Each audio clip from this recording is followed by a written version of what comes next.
Hello and welcome to Off the Shelf Reviews. I'm pretty sure these children should be put on the naughty list. And I'm Gary, and today we're going to review and discuss The Children, which released in 2008. Based on a story by Paul Andrew Williams and written and directed by Tom Shankland. Ian, why don't you give us the synopsis?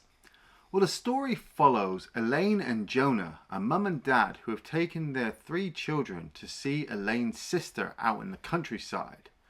When they get there, their youngest son, Paulie, starts to feel a bit sick, and over the course of a couple of days, all of the young children start to show violent tendencies towards their parents. Who will survive, and will they make it to New Year's? It's gonna be the best New Year ever!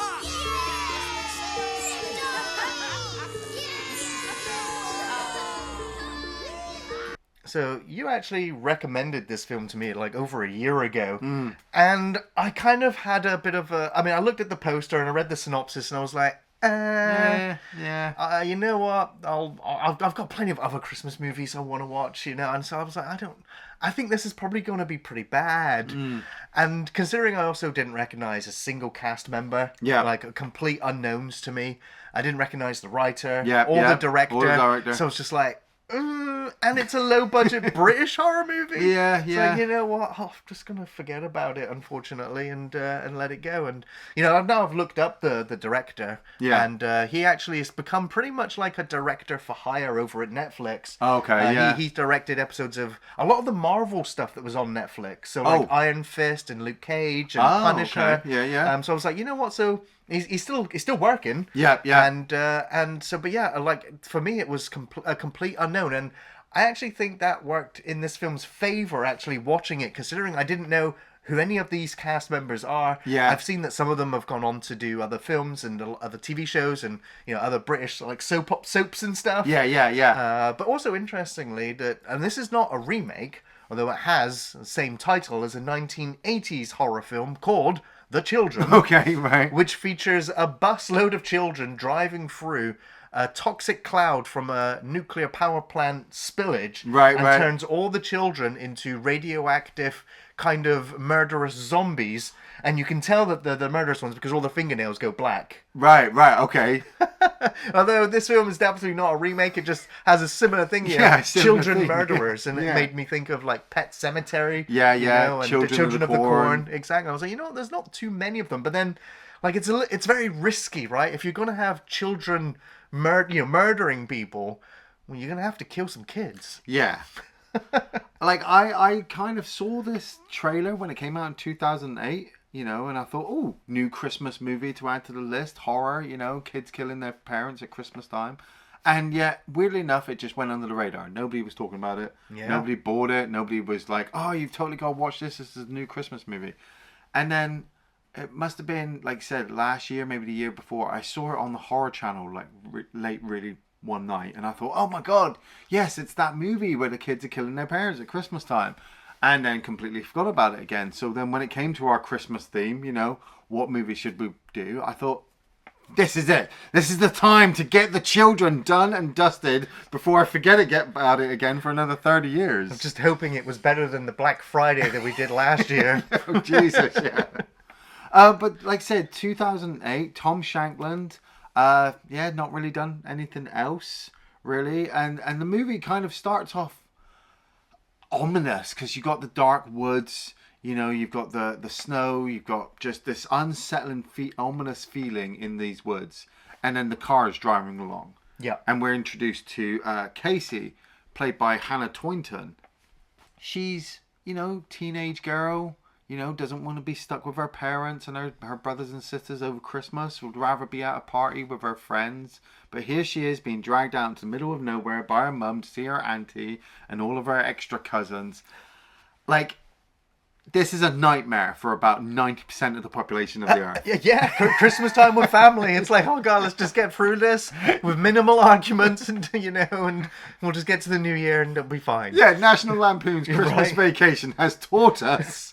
You know, but that's the thing I actually found with the cast and the writing very quickly in this film is how natural everything sounded and felt. Like throughout the first 30 minutes or so of the film, you might say it's a slow burn, but it's where it establishes all the characters. And what I liked was that none of them were particularly cliched or stereotypical characters. Okay. They all kind of felt very natural. They all get given just little bits of characterization or traits Yes, that yes. you can identify them easily without spending too much time with each of them, because there's quite a big cast. Yes. I mean, this is the entire cast we see right in the opening, sequences, really. And I love the fact that everyone's talking over each other. You're picking up snippets of conversation here Yeah, and there. yeah. So it's like, okay, so it all feels very authentically natural. So I liked the script, and I liked all of these actors almost immediately. I didn't think there was a bad one in the bunch. Yeah. I mean, particularly the children. Like, we've got Paulie and Miranda, who are the son and daughter of Jonah and Elaine. They're the husband and wife who have turned up to the house. And the house is owned by Chloe and Robbie, who are obviously Elaine's sister and her husband, brother-in-law, boyfriend. Like, they don't really go into details of how long these couples have been together and how long they've been married. But we do understand that they've been together long enough that they've had children, and that Chloe and Robbie are doing a little bit better than Elaine and Jonah. Chloe and Robbie have the money, they've got the house out in the countryside, they've got the free living kind of way of dealing with their children. We don't raise our voices here, we don't smack them, we kind of talk to the children. Where, Jonah is... He's a bit of a knob. He is a bit of a knob, yeah.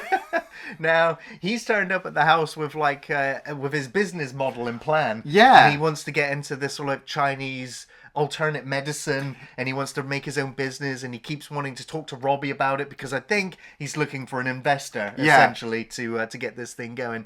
But yeah, he is, he doesn't, we also, because the film kind of positions us behind Casey. She's the first one we see in the car. She is sort of our protagonist throughout the film, and because Jonah really dislikes her because it's not his actual daughter, it was from a previous young relationship that Leah had. So there's kind of like a bit of animosity there between the two of them, and so he does of course come across as a knob. That's the weird thing as well, like, because the movie doesn't go in the back history too much, you understand that his relationship with Casey is very fractured, which is also causing a bit of friction between Casey and Elaine, the mum. And then you do find out that, like, Elaine, she'd had Casey at a very young age and was planning on aborting her. Yes. But she'd survived. And so Casey has held this animosity to her mum, and she's even gone out and got herself a little tattoo to remind herself that. Oh, it's a baby. Didn't you know? I'm the abortion that got away. So the film really does build up all of this tension, all of this family hatred. Even Elaine and Chloe kind of, they don't argue, but they do come to loggerheads a little bit because of the way that, Chloe thinks Elaine is raising her children. She thinks it's wrong. And because Chloe wants to do homeschooling as Yes. well, and she's because she's like, well, we've retired now, so why not raise our kids at home and teach them everything? yeah, and we can, farm our own food, and we can do this and do that. On top of that, you've got Paulie, Elaine's youngest son, who's just got his xylophone, and he's just banging it. He's just banging it, and the film's just like, he's going a bit mental. And you're like, yeah. He was also the first child that showed any symptoms or signs of sickness, because when they first get to the house, he's the one who throws up. And Yeah. like, he's just got a cold or a flu or car sick or something. And also that night, when they're putting the kids to bed, Leah also coughs and then wipes it on her pillow. Yeah. And then a few moments later, we go close up, zoom into a CGI as we see these microbes or parasites or whatever multiplying. Yeah. And we're like, okay, so there's something alive in the blood, something bad. So even though it's quite slow, we're not getting straight into child murdering psychopaths or anything. Yeah. But it's developing the sickness. We're seeing that it's a virus that is slowly taking over, and I like the fact that we see the kids very playful that first night. They're very happy, excited. yeah. But then the next day, we see them deteriorate, where they start to become more isolated. They start staring off into nothing, Yeah. and then of course he's just constantly banging that xylophone. I love the fact of when you see Paulie stood at the end of the bed while they're all gone to sleep, and he's just kind of just staring at his parents, and that's what brings me back to obviously the child actors and actresses. When the director must have asked them to just stand and stare and look evil, they really hone their craft. Yes, yeah. You know? Now, I have to say as well, the child acting in this film is really good, because that was one of the reasons why I was kind of put off. I was like, oh, I don't know, it's probably going to be bad. But all of the child actors are really good, and I think the director's done a fantastic job in, directing them to get the sort of the look for each shot that the film needs. Yeah. And it comes out very, very well. And, I mean, it's a little bit later on where the film sort of has these very quick cuts of blood and whatever all over the place, and the music stings. And so I'm like, is this what the children are seeing? Is this the way of trying to portray the virus for an audience so we can understand that what they're experiencing is quite shocking, or is that what's driving them? Well, it kind of reminded me of what they did in The Sadness. Right. You know, this is the virus's way of translating that it's attacking their brain, and that they're going to start seeing, violent and murderous behavior as normal. It's okay because it's just the game to them. And the first sort of sign of something, going amiss is that Jinxie the cat happens to have disappeared. Yeah, and no one can find the cat. And it's a horror movie, so, I mean, the moment we saw the cat, we're like, first victim. Sorry, kitty. Sorry, kitty. But then when they're all outside playing in the snow, having snowball fights, they're like, okay, we've got the sled, we're going to sled down. So it's establishing all these things, but then they're outside again, and Chloe comes out with this big tray of hot drinks, places it down, Yeah. and Paulie, of course, the one we think is like patient zero, ends up pushing the sled down, so it smacks right into the back of Chloe. Yeah, hurts her leg. She throws all the hot drinks into Jonah, who's got all of his paperwork and business plans. And somebody's kind of, vandalized and drawn all over them as well. Exactly, yeah. He just pounds Paulie's ass right out in the middle of the field. I'm like, whoa, parenting, man, calm down. Right. And then, Robbie and Chloe are like, we don't spank our children here. I love that little bit of dialogue that Jonah had with Robbie when he was talking about the Chinese medicine and what he wants to do and stuff. And the small little snippets about, children's immune systems and how they can be easily attacked, and this medicine's supposed to try to prevent that. And I'm like, oh, really? Well, I wonder where this virus has possibly stemmed from, But it's just, the film does really well to focus so heavily on the children being evil that you might miss the bits of information in the background. And it's like Gary and I said before we started recording, it's like you don't actually hear about the rest of the world. Not for a little while, but you can, if this is like maybe your second or third time of viewing, you could easily imagine that in other parts of the world right now, children are attacking their parents. Yeah. And they do end up calling the police a couple of times when something happens, and they're like, yeah, the police will be there in like another hour, like something's come up, we can't get to you right now. Yeah. You're just like, okay, so yeah, you meet, that's the moment where you're like, this is happening everywhere. Yeah, and I felt the pacing did kind of drop a little bit in the middle, but perked up just enough that when they do get the next killing on the go, like, the families sit down for their lunch, don't they? Their Christmas dinner. Now, it's not Christmas Day in the film. No, it's not. I don't think it's Boxing Day either. I think at one point when they're sat around the table, they toast to the nearly New Year's. Yeah. So I'm like, okay, so it's like pre-New Year's Day celebration. Like, yeah. okay. Yeah. But yeah, I at first I thought it was Boxing Day, but then at the same time I was like, this is not a very Christmassy movie, right? Like, we got a snowy landscape, and there's some sparse Christmas lighting outside, but you don't get the festive Christmas trees. Yeah. You get a big turkey that looks stone cold when she brings it out of the oven. She does. Right? Just lay some bacon over it. Just lays bacon on it. I'm just like, it's a terrible prop. I mean, it's a great big turkey. I'm pretty sure you're supposed to put the bacon on there before you put it in the oven, but I don't cook, But yeah, I was like, for a Christmas movie, the film, considering it's like a selling point, really, like Christmas horror movies, it doesn't have the reefs or those like vivid blues and reds and greens. Yeah, it's just so it's very lacking, and so the whole Christmas theme just takes a massive backseat in this. It does. I will agree with that, especially like after the first night. Once the focus is now on the kids being evil, it's now. The film is massively just a bunch of sequences to get close up of the kids, looking evil and getting the parents into a weird position so that they can obviously cause some damage or whatnot. Yeah. But like I said, this meal sequence, I suppose as well, like it would have been hard to record sequences involving the children with presents and sitting around the Christmas tree when you're supposed to establish them evil. But sure, like I said, this meal sequence plays really well because one of the kids starts to say that he starts to feel ill. Then the next one starts to say he feels ill, and the parents are like, "Oh, you're just messing around." And then they just start screaming, and then they just start banging the table, and I'm like, "Wow, this will be where a lot of people have just turned the movie off and go, no, this is nightmare. This is nightmare fuel."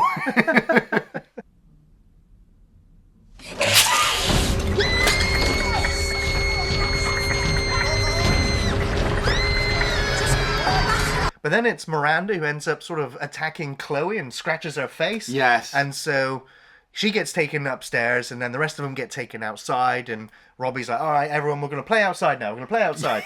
we'll play with the sled. Yeah. And he's like, oh, I'll go down the sled first. And he was warned it's getting a bit icy. Don't want to have an accident. Well, an accident is what's about to occur. Or was it murder? Yeah, well, because we see this trailer or sled get pulled in front of him. Yeah. And we can see this like garden rake basically just hanging off the side. Which had been kind of hinted at a few scenes before when the camera had lingered on it too much. Yep.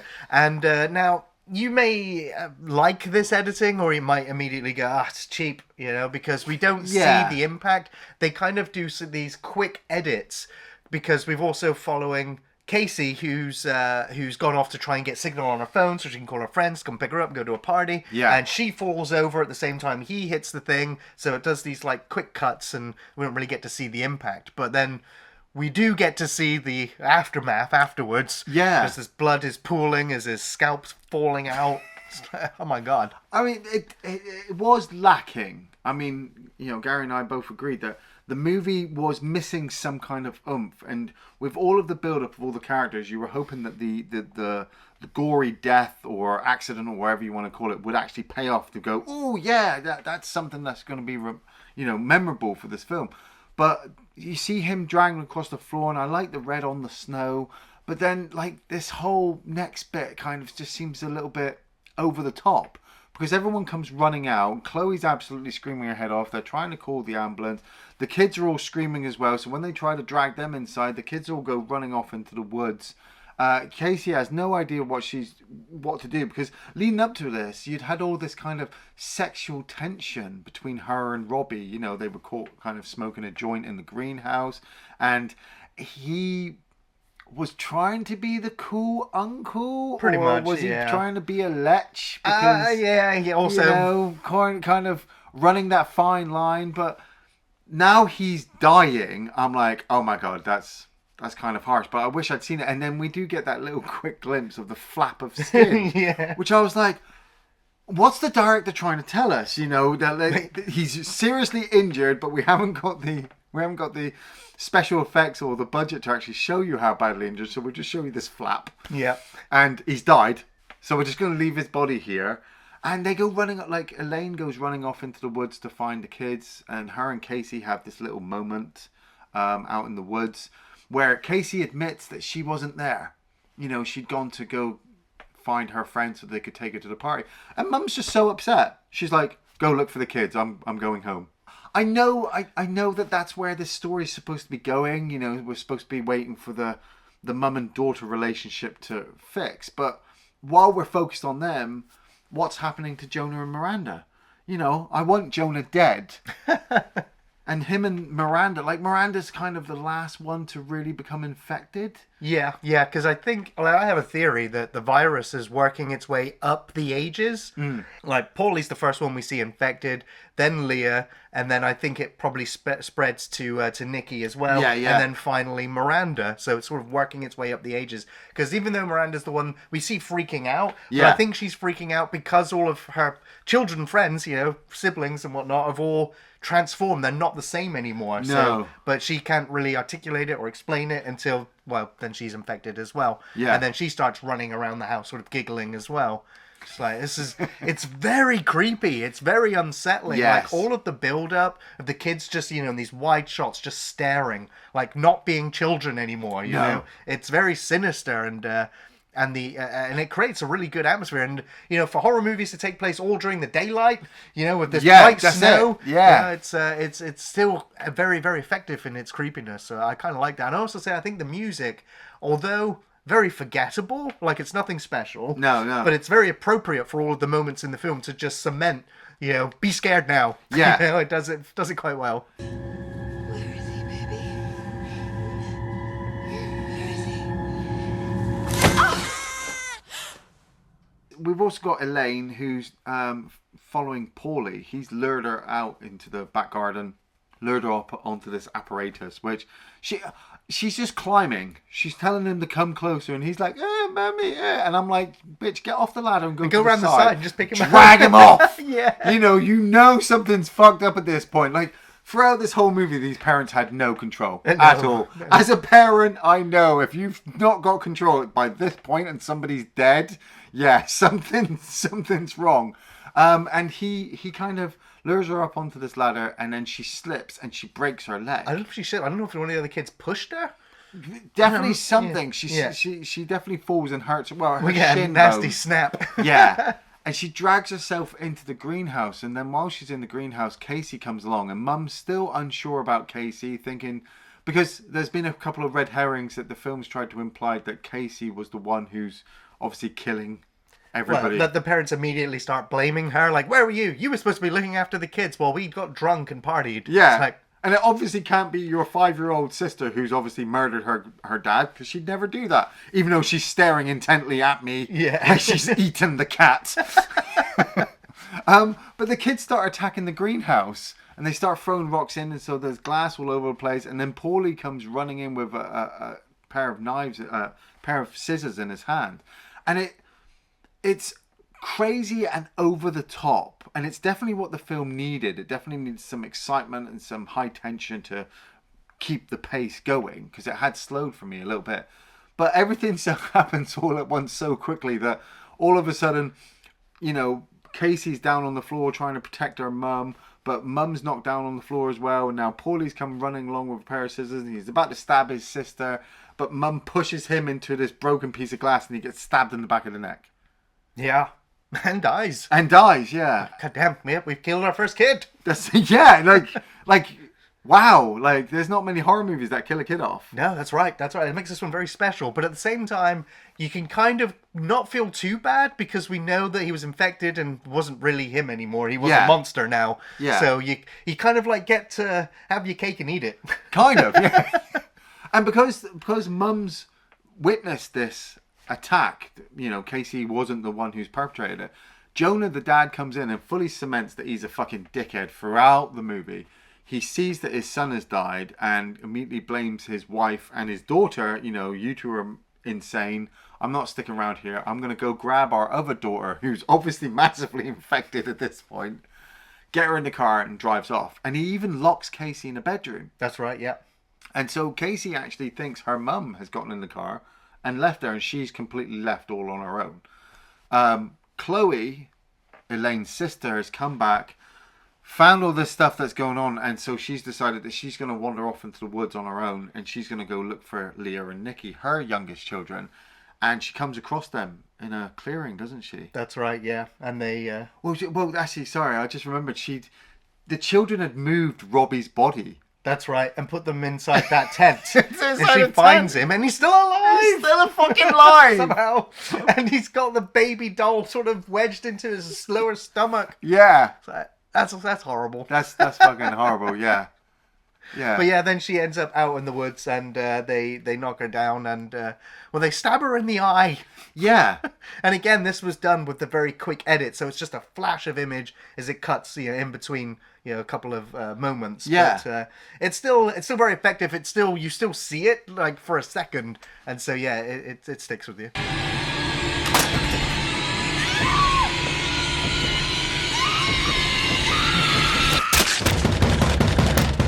Yeah, I was kind of slightly unimpressed up to this point about how many deaths had happened just off screen, or how we hadn't seen any real detail. Like when Paulie had fallen on his piece of glass, his dad had just picked up his body and his head was still attached, and the actor was playing dead well, but not enough to make me go, oh, you're just going to leave the body there Right. and fuck off.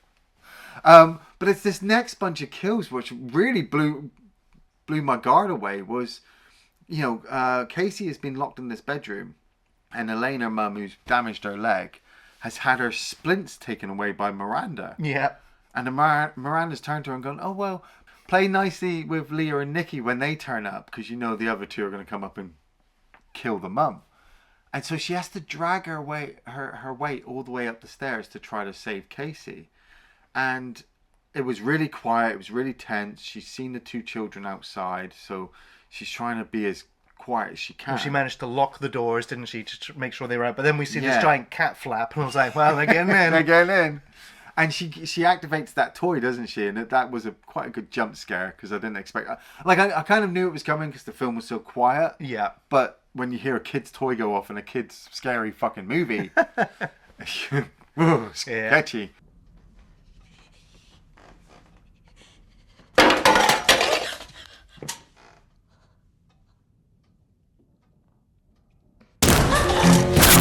But then Casey, she's desperately trying to smash her way through the door. Mum sort of sat up against it as Leah and Nikki are coming up the stairs towards her. She can't bring herself to kill her nieces and nephew. Exactly. I mean, but that's the whole sort of premise of this film, Yeah, isn't it? yeah, It's yeah. kind of asking you, like, could you kill your kid even though they've turned into monsters, technically? Yeah. And so, of course, that's why you imagine that all of this pandemonium would happen, because it's impossible nearly to ask a parent to kill their kid, no matter what. Yeah. No matter what. Especially as they believe throughout the entire film that their kids are angels and that Yeah. the teenager is to blame. I was like, that's what I mean. It's a very natural sounding, realistic script. Although the continuity here is a little bit off, as Casey's hammering at this door, and we Yeah. see the door vibrating and shaking from her side, but on Mum's side, like, there's no Nothing. movement. There's no movement. Yeah. But eventually they do get they break the door open, and this is where Nicky meets his demise. Yeah. Casey just grabs his fucking head and just slams his head on that broken piece of wood, and you're like, Oh, he dead. He fucking dead. And it was quite surprising as well, the next bit where Leah is absolutely scared, traumatized that her brother's dead and she doesn't want to die or whatnot. You know, is it humanity or just her evil side trying to pretend to be innocent at this point? Casey and Elaine make their way down the stairs, get into another car, and they drive off.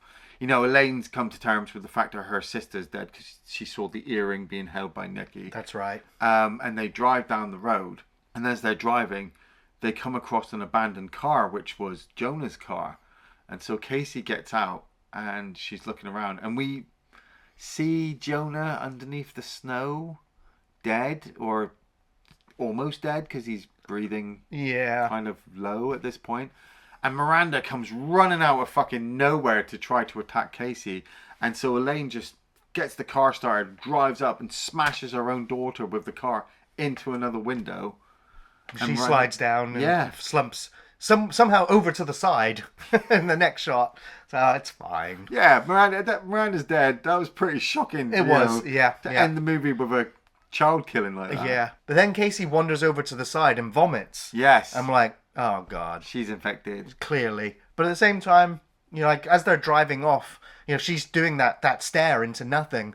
And I'm like, okay, and that's why the film ends. Yeah. I was like, well, actually, when it doesn't end there, we also had the reveal of all of the other children in the neighborhood turning up, all with that, you know, that. Well, that... I mean, you say neighborhood. I felt that this house was pretty far out in the middle of nowhere. So this horde of children have just moved along. You know, they're looking for like the more next victims. level victims. Yeah. You know, are they like a hive mind mentality now? You know, do they work in conjunction with each other? Can they psychically talk to each other? I don't know. There's just a fucking group of them in the fucking woods like piranhas. Yeah. And then they continue to drive out. I mean, we don't get to see them get anywhere. We just go back into Casey as she's just sat there staring, and the music's ramping up, and we're like, the film, I think, is trying to indicate that, yeah, she's now infected. Yeah. And that's what also lends to my theory of how the virus is going up the ages. And I'm like, well, it's now hitting teenage. Will it continue to hit the adults eventually as well? Or, you know, when does childhood stop? Yeah, will the adults, infected adults, attack the infected children now? Will it just be like a complete wipeout of the all species? Will they just live together? It feels like it's kind of going to be an apocalyptic type ending. Yeah. But, you know, at the same time, it's left open, so you can kind of interpret it like maybe she's just in shock because her whole family's near enough dead, and she just watched half of it happen. And she enjoyed it. I don't know. Yeah, what were your favourite scenes? Well, mainly the last couple of real violent sequences towards the end of the movie. Like I said, the movie had built up tension wise really well, but then lulled when I was waiting for deaths to happen, and then they'd happen. They'd been off screen. So, like when she kicks through the door and she slams Nikki's head on the wood, or when Miranda gets hit by the car, those were pretty memorable because I didn't expect them to happen. I like the sequence where Elaine was trying to get up the stairs to rescue Casey, and she hit the toy, and it made loads of noise. That made me jump a little bit because I didn't expect it to happen. I liked some of the sequences where the child actors were kind of just stood there, and it was kind of like, old school John Carpenter, viewing them through a window or something. They're just staring at you. That was all really well done. But yeah, that was it. Yeah, I think I only have one like favourite scene in terms of actors' performances, and that was the dinner table sequence. Right. Like the uncomfortableness of Chloe going, "Oh, a nice tattoo there," and then Mum going, "What? You've got a tattoo?" Yeah. And then Robbie going, "Yeah, I like the tattoo," and it's just like. Yeah, it's just uncomfortable. And I'm like, yeah, the family moments like those are always like, oh my god, like, damn it. But yeah, I thought it was great because that was the whole cast together, and then of course building up into the disruption of the kids, slowly working up into a frenzy right up until Miranda attacks Chloe. Yeah. Then it's out for the sled accident, so it's just like it all ramps up from that sequence. So that was my favorite moment. But of course, yeah, all the child deaths now. Like, it's a horror movie, and usually in horror movies, you're just like, well, those went up and had sex, they died. Those went and had drugs, and they died. But in this one, I'm like, I don't know who's going to die next and in which order. It was like, I couldn't, so it was very unexpected. So the turn of events, so I quite enjoyed that. I didn't know exactly where it was going to go. Nice. Yeah.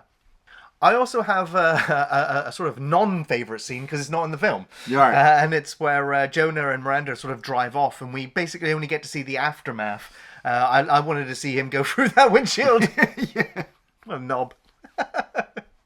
Now, I do also have a goofy moment in the film, really.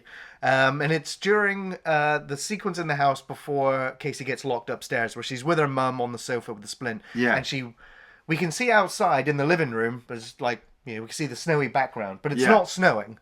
And then when she goes into the kitchen, the left side window, there's snow just coming down.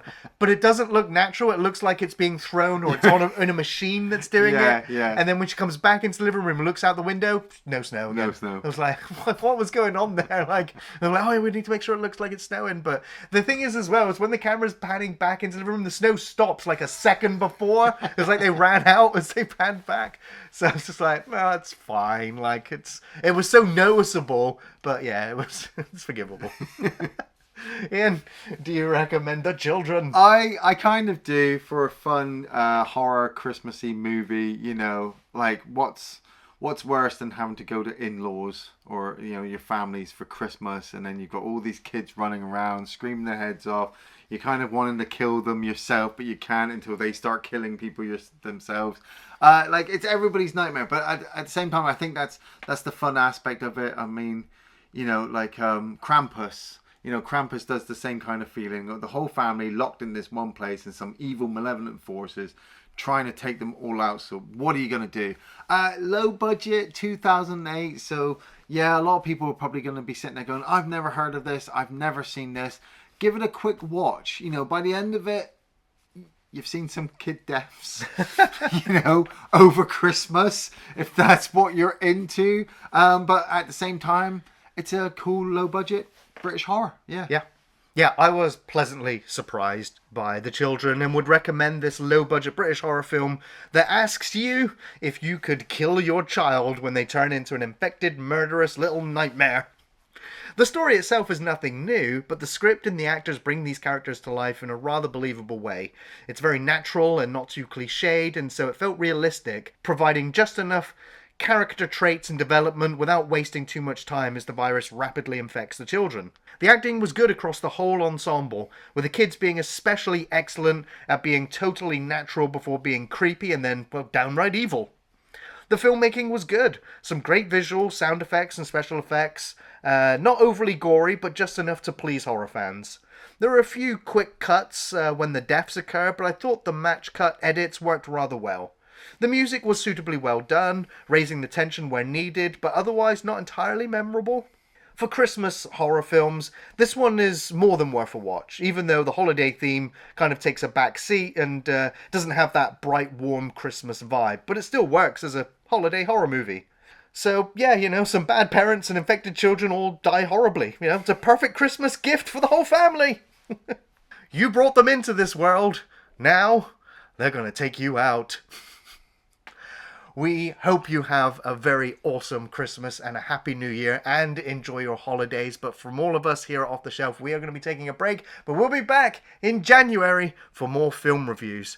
Thank you, everyone. Have an awesome time, and we'll see you soon.